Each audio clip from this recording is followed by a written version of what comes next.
Welcome to another Whiskey, Games, and Nerd Stuff. Today's whiskey, we are slowly finishing off the Heaven Hills Grain to Glass. And today's Nerd Stuff, we are going to talk about Ultimate Spider-Man issue number 4. Let's go ahead and take a sip. Really enjoy that, and like I've said in other videos, I really like this one when it's got some ice on it. And as I've said for these other videos, if you watched these before, I tend to wait until these issues have been out for a couple months before I talk about it. But there will be spoilers in here, so if you do not want to have any spoilers coming up, I would suggest you just don't watch the video until you've read the comic. If you don't worry about the spoilers, if you read it and you're interested in my thoughts on it, please like, subscribe, all that fun stuff, and let's go ahead and begin. I love how they start off with Peter and MJ talking this. At least what I felt so far, and I would love to hear your comments and your thoughts as well. I feel like up to this point that Peter and MJ seem to have a much healthier relationship than they have in some of the other Spider-Man comics. I don't know if you feel the same way, but I would be curious if you feel that way. To me, it feels like there's it's just a healthier relationship. And I gotta say, I love the beard on Peter. It's just something in there that I think it just fits him. I just like it. Maybe it's because I have a beard and goatee, and I'm a little bit biased. So MJ and Peter are having dinner with Harry Osborn, and they kind of go on talking, and I won't kind of go into and read this, but they have a nice little conversation. I like the ebb and flow of the conversation between the three of them, especially with having that backstory of what their relationship is in the other comic books. And then what's really crazy is they bring in Harry's wife, and it's Gwen Stacy. So I am ecstatic about some of the cool things that they could do with this. We all know, or I shouldn't say we all know, anybody who is a fan of the Spider-Man comics knows the story with Gwen Stacy and what happens. I don't know if there's foreshadowing here, but I do really like this play between Harry and Gwen and then Peter and MJ. I'm very curious to see what craziness comes with this.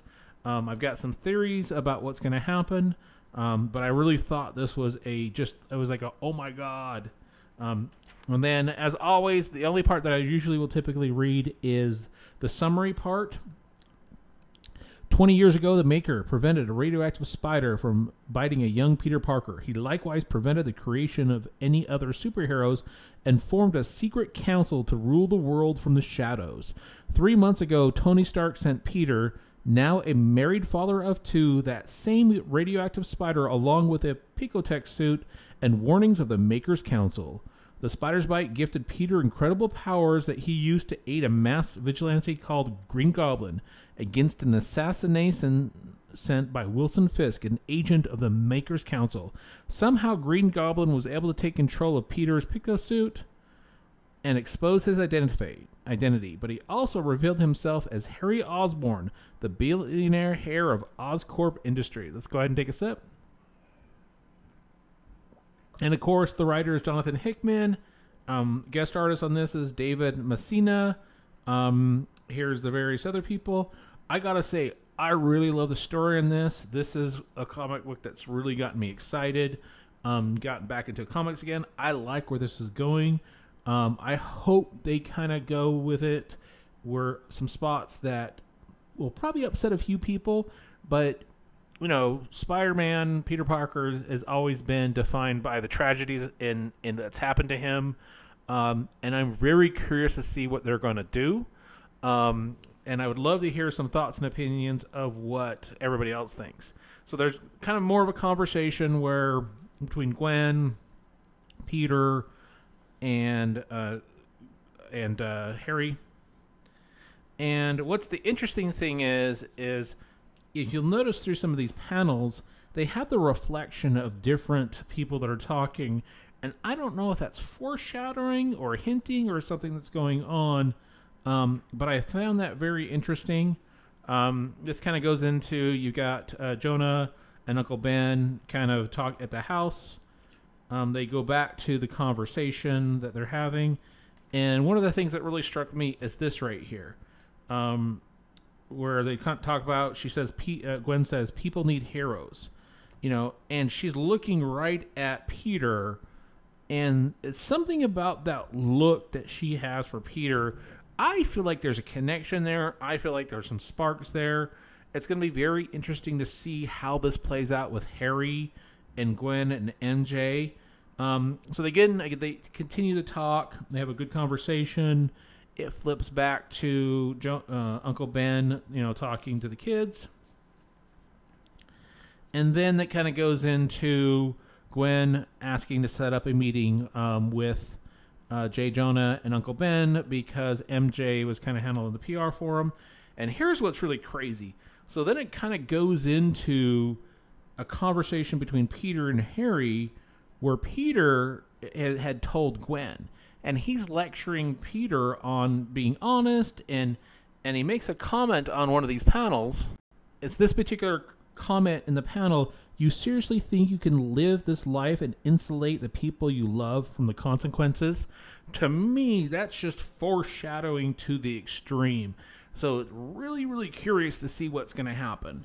And then what's awesome, and I thought next to the Gwen Stacy as Harry's wife, this is the part that I was like, oh my God, you know, I just got that nerd excitement where Harry is saying, and you have great power, Peter, and with great power comes great responsibility. And I literally got goosebumps on my arms when I read that. And I know that sounds nerdy as hell, but I did. Let's go ahead and take another drink. Then it kind of goes into a little conversation about, you know, they're walking home, about their opinions on this. And again, I kind of went through this really quick. You know, I'm not reading through these panel for panel, page for page, but just kind of giving a preview. I really, really think that those people that were fans of comic books back in the day and kind of got out of it, I would highly, highly recommend giving this new Ultimate line a try. The Ultimates, I think, is awesome. Ultimate Spider-Man is great, and I'm slowly getting to the other Ultimate series, but I really, really think this is kind of a cool setup they have. Would love to hear your thoughts and your opinions. What do you think are some of the things that's going to happen? Do you think that Peter is going to lose anybody in the family? Do you think that there's going to be that Harry will turn into a villain, that something's going to happen? Or are they going to completely spin this on our toes, and will something happen to MJ and the kids and Peter becomes a villain? Let's go ahead and take another sip. And I do truly enjoy this Heaven Hill Grain the Glass. I'm almost finished with it. In fact, I think we should just probably kill it off right now and call that a kill bottle. Now the question is, what are we going to drink next? Would love to hear what your thoughts are on this particular bottle, if you liked it, what you thought about it, and the two others that went with it. Again, you know, please like, subscribe, all that fun stuff. Would love to hear in the comment sections your thoughts and feelings about Ultimate Spider-Man #4. Would also like your opinions on, for those that have watched the first three, do you feel that I'm waiting a proper amount of time to kind of talk through this, even though I'm giving the spoiler section? At the filming of this, issue #7 had already come out. So I do feel like, you know, I'm several months behind on these. But if this is something that you feel like, you know, hey, let's wait, you know, until it's been out for a month or maybe 2 months, then talk about it. Would really like to hear your thoughts. And let's take one more sip. And one more time, I would love to give a shout out to everybody on here. I don't think these people get enough credit for what they do on the comic books. So if you like the writing, the art, the lettering, all that stuff, you know, here's some people to check out. Really, really recommend this. And until next time, folks, cheers. Never mind. There was one more thing I was going to say. For those that are reading the Ultimate line, what is a hero or a title that you would like to see come out that has not already come out? Please throw that in the comment section. Until next time, this time. Cheers.